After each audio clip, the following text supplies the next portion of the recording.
कुछ दिन पहले न्यूज़पेपर में एक स्टोरी कहें, चुटकुला कहें, जोक पढ़ा कि एक बाप बेटा, एक पिता पुत्र घर के बाहर लॉन में चाय पी रहे हैं, अखबार पढ़ रहे हैं, सुबह का टाइम है और रसोई में वो उस बड़े व्यक्ति की, हेड ऑफ़ द फैमिली की, उनकी वाइफ भी है, उसकी बेटी भी है और बहू भी है। वो तीनों किचन में हैं।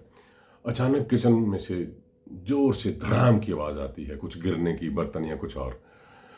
तो जैसे ही वो लड़का चाय का कप छोड़ करके, अखबार छोड़ करके जाता है किचन की तरफ कि क्या हुआ, तो पिता कहता है, बैठ जाओ बेटा, बैठ जाओ, बैठ जाओ। जो भी हुआ है, कुछ गिरा है ना, तुम्हारी माँ से गिरा है। तो कहने लगा, माँ से गिरा? आपको कैसे पता? यहाँ बैठे बैठे, किचन तो अंदर है।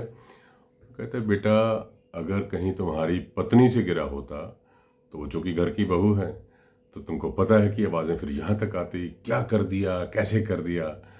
और अगर तुम्हारी बहन से कुछ नुकसान हुआ होता, गिरा होता, तो तब भी कुछ ना कुछ तो आवाज़ आती, बेटा ध्यान से करा करो, ध्यान से देखा करो। अब चूंकि ये नुकसान लगता है तुम्हारी माँ से हुआ है, इसलिए किचन से कोई आवाज़ नहीं आई। बात तो हंसी की है, लेकिन बहुत बड़ा मैसेज दे जाती है। Two set of rules.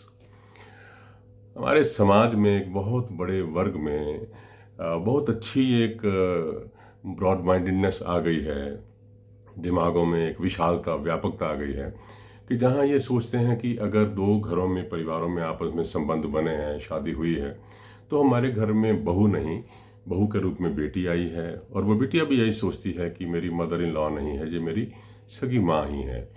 और इसी तरह वो हमारा दामाद नहीं है, हमारा बेटा है। और बेटे को भी ऐसे लगता है कि मेरे अब एक नहीं, दो दो मम्मी पापा हो गए हैं। तो एक आइडियल सिचुएशन ये है कि दो परिवार एक हुए हैं तो एक घर हो गया है, तो वो एकत्व हो जाता है।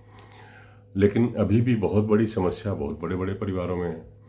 घर के अंदर बेटी है और उसको अगर कहीं काम पे जाना है, शौक है कहीं घूमने का, शॉपिंग करनी है, सहेली से मिलने जाना है, मूवी देखने जाना है, कुछ भी करना है, तो उसके पास अधिकार है। माँ को बोलेगी, माँ मैं जा रही हूँ और मैं इतने बजे आऊँगी। एक आध सवाल हो सकता है पूछा जाए, नहीं तो उसको अमूमन केस में जाने दिया जाएगा।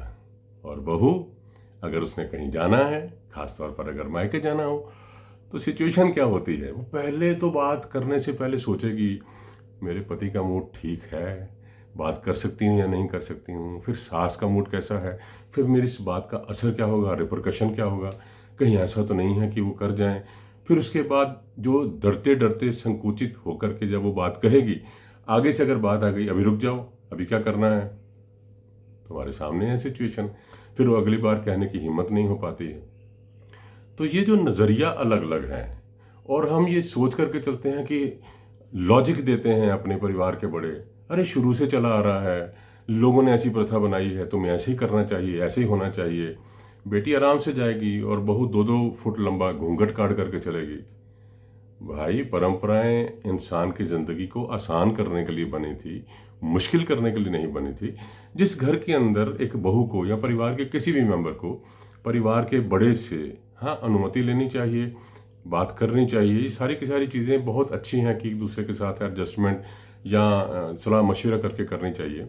लेकिन अगर ऐसी सिचुएशन है कि कोई एक व्यक्ति दूसरे व्यक्ति से बात करने के लिए इस कदर कतराता है, उसको अगर हिचक होती है, हेजिटेशन होती है कि मैं कैसे अपनी बात कहूँ, कहीं ऐसा ना हो, कहीं वैसा ना हो, तो रिश्ते कहाँ हैं, वो घर कहाँ है? वो तो फिर कहीं वक्त निकल रहा है, ज़िंदगी को एग्जिस्ट कर रहे हैं। बेसिक फ़र्क जो है एग्जिस्टिंग और लिविंग में, वो सामने फिर नज़र आ जाता है। तो जो कदम कदम पे हम चलते हैं, इसको जल्दी ठीक करने के लिए लोग तैयार नहीं होते। कहते हैं नहीं, आज़ादी दे दी जाएगी, ऐसा हो जाएगा, वैसा हो जाएगा। अरे भाई, एक परिवार में 4-6 लोग रह रहे हैं, पता है कि अब सारी ज़िंदगी हम ही ने रहना घर के अंदर, फिर क्यों घुटन का सा वातावरण उसके अंदर बना हुआ होता है? बोलने दो ना भाई, अपनी बात कहने दो। और वो किसी की बात अगर सामने आती है, मुझे अगर अपील नहीं भी करती है या मेरे मुताबिक नहीं भी है, तो कोई बात नहीं, उसको सुन तो लें, कम से कम सुन करके, थोड़ा सोच करके उसके बाद निर्णय ले लें, और कितना ही अच्छा हो। तो ऐसी बहुत सी बातें हैं जो आसपास की दुनिया में घरों में जा कर के देखने को मिलती हैं, और फिर ऐसे लगता है कि नहीं, बहुत बड़ा बदलाव चाहिए। और वो बदलाव हम खुद अपने से जब शुरू करेंगे, तो चैरिटी बिगिंस फ्रॉम होम।